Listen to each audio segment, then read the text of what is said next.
Bir zamanlar bilim sadece aydınlığı arayan bir meşale gibiydi. Ama bugün o meşale karanlık koridorların derinliklerinde gizli kapıları aralıyor. İnsanoğlunun hayal bile edemeyeceği kapılar. Genetik mühendislik ve klonlama. Pandora'nın kutusu açıldığında dışarı fırlayan ilk dehşetler olabilir mi? O kutuyu açan bizdik. Ama içinden çıkan şeyin kontrol edilemez olduğunu anladığımızda artık çok geçti. DNA, yaşamın özüdür. Milyarlarca yıllık bir evrimin kusursuz eseri. Şimdi biz bu kusursuzluğa müdahale ediyoruz. Genetik mühendislik, insanların genetik yapısını değiştiren, doğal alanı yeniden şekillendiren bir bilim. Ama bu güç kimin elinde? Bizim mi? Yoksa karanlık gölgelerin ardında saklanan, kaderimizi ellerinde tutanların mı? CRISPR, gen düzenleme teknolojisi. Aslında bakterilerde doğal olarak bulunan bir savunma mekanizmasıdır. Bu bakteriler kendilerini virüslerden korumak için virüs DNA'sını kesip çıkarırlar. Bilim insanları ise bu mekanizmayı alıp insan ve diğer canlıların DNA'sını değiştirebilmek için kullandılar. Basitçe anlatmak gerekirse CRISPR bir genetik makastır. İstenmeyen genetik dizileri keser ve yerine yeni DNA parçaları ekler.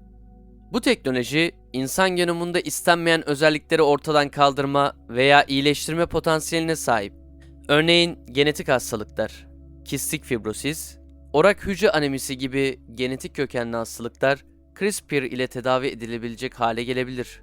Ancak işte tam da burada devreye tehlikeler giriyor. CRISPR'nin sağladığı bu büyük güç aslında ne kadar tehlikeli? Çünkü DNA üzerinde yapılan küçük bir hata geri dönülemez sonuçlar doğurabilir. Bir gen yanlış kesildiğinde bu durum insan vücudunda beklenmedik mutasyonlara neden olabilir. Ayrıca bu teknoloji sadece genetik hastalıkları iyileştirmek için değil, istenilen özellikleri yaratmak için de kullanılabilir. Ve işte bu noktada büyük bir etik sorunu karşımıza çıkıyor. CRISPR teknolojisi potansiyel olarak tasarım bebekler oluşturmamıza olanak tanıyabilir. Zeki, güçlü, hastalıklara karşı dirençli bebekler. Bilimsel açıdan bu mümkün. Ancak bu teknolojiyi kimler kontrol edecek? Genetik üstünlüğe sahip bir elit sınıf mı? Zenginler çocuklarının DNA'sını mükemmel hale getirebilirken geri kalanlar genetik olarak geride mi kalacak? CRISPR'nin kontrolsüz kullanımı insanlığın geleceğini şekillendiren bir araç olabilir. Ancak bu güç iyi ellerde mi? Ya elitler genetik mühendislik teknolojisini sadece kendi çıkarları için kullanıyorsa? Tasarım bebekler genetik olarak üstün bir insan sınıfı yaratıyor olabilir mi? İşte bu sorular CRISPR teknolojisinin bilimsel başarısının ardında gizlenen karanlık gerçeği ortaya çıkarıyor. CRISPR sadece bilimsel bir başarı değil, aynı zamanda büyük etik tartışmalar doğuran bir teknoloji.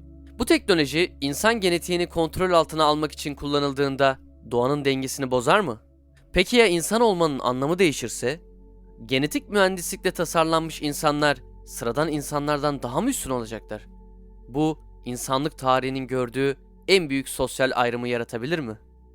Bu teknoloji, insanoğlunun kaderini yeniden yazıyor. Ancak bu kader, belki de geri dönülmez bir yıkımın başlangıcı olabilir. İnsan doğasına yapılan bu müdahaleler, genetik mühendislik ve CRISPR ile birlikte sadece bir başlangıç. Klonlama.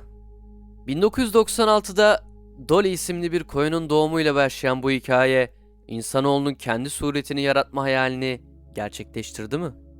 Ama bu hayal ne kadar masum? Ya bu teknoloji bizim bilmediğimiz yerlerde daha ileriye taşındıysa? Elitler kendi ölümsüzlüklerini garanti altına almak için klonlarını çoktan yaratmış olabilir mi? Komplo teorisyenleri der ki, klonlar aramızda dolaşıyor. Gerçekte klonun farkını anlamak mümkün değil. Onlar kimler için yaşıyor? Elitlerin bedenleri yaşamak için bir kez daha yaratıldı mı? İnsan klonlaması ile ölümün dahi sonu geldi mi? Peki bu klonların ruhları var mı? Yoksa sadece yaşayan, nefes alan kuklalar mı? Bir zamanlar hayal bile edemeyeceğimiz şeyler artık laboratuvarlarda gerçeğe dönüşüyor. Genetik mühendislik sadece hastalıkları tedavi etmiyor, geleceği yeniden şekillendiriyor. Tasarım bebekler kusursuz insanlar. Ama bu insanlar sadece kimlere ait? Peki ya sıradan insanlar? Onlar genetik olarak geride mi kalacak? Bu teknoloji dünyadaki güç dengesini değiştirecek. Genetik olarak üstün olanlar geriye kalanlar üzerinde hüküm sürecek. Yeni bir genetik aristokrasi doğuyor. Onlar dünyanın sahipleri olacak. Bizler ise sadece onlara hizmet eden eski dünya insanları. Onlar için birer köle mi olacağız? Bu komple teorileri ne kadar gerçekçi? Yaşayıp göreceğiz. Bilim kontrol edilemediğinde bir felakete dönüşebilir. Genetik mühendisliğin hataları yeni hastalıklar, bilinmeyen virüsler yaratabilir. Dünyaya yayılan bir salgın, bir genetik hata ya da kasıtlı bir saldırı insanlığı geri dönülemez bir sona sürükleyebilir. Bazılarına göre Covid-19 pandemisi bir uyarıydı. Ya bir virüs kasıtlı olarak genetik mühendislik laboratuvarlarından dünyaya yayıldıysa, ya kontrol altına alamadığımız bir güç dünyanın dengelerini sonsuza dek bozduysa, elitlerin yarattığı genetik mühendislik silahları bizim sonumuzu hazırlıyor olabilir mi? Kaderimiz kendi ellerimizde mi? Yoksa gizli güçler tarafından çoktan yazıldı mı? Komple teorisyenleri genetik mühendisliğin sadece bilimsel bir gelişme olmadığını, insanlığı yeniden şekillendiren bir planın parçası olduğunu söylüyor. Elitler genetik kodlarımızı değiştirmek için uzun süredir gizli bir savaş yürütüyor olabilir mi? Onlar için genetik mükemmellik sadece bir hedef değil, bir gerçeklik. Bizler bu planın dışında kalanlar ise sadece figüranlarız. Peki kim bu gizli güçler?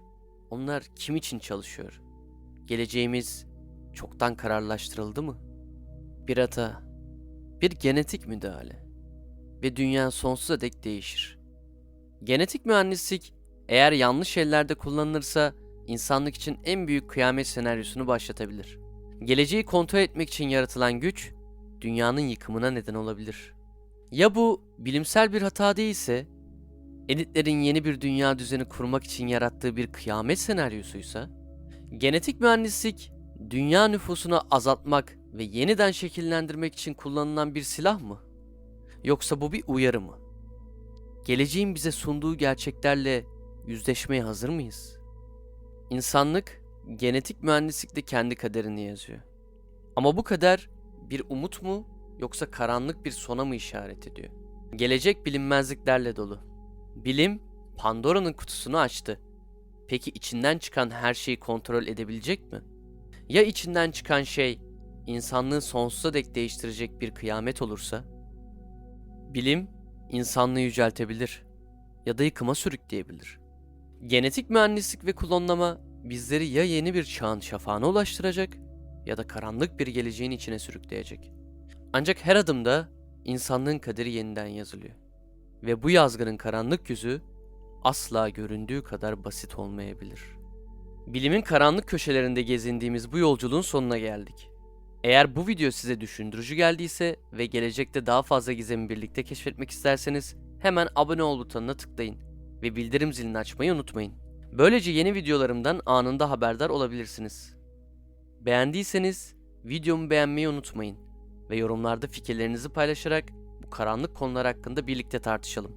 Gerçek her zaman göründüğü kadar basit değildir. Bir sonraki videoda görüşmek üzere.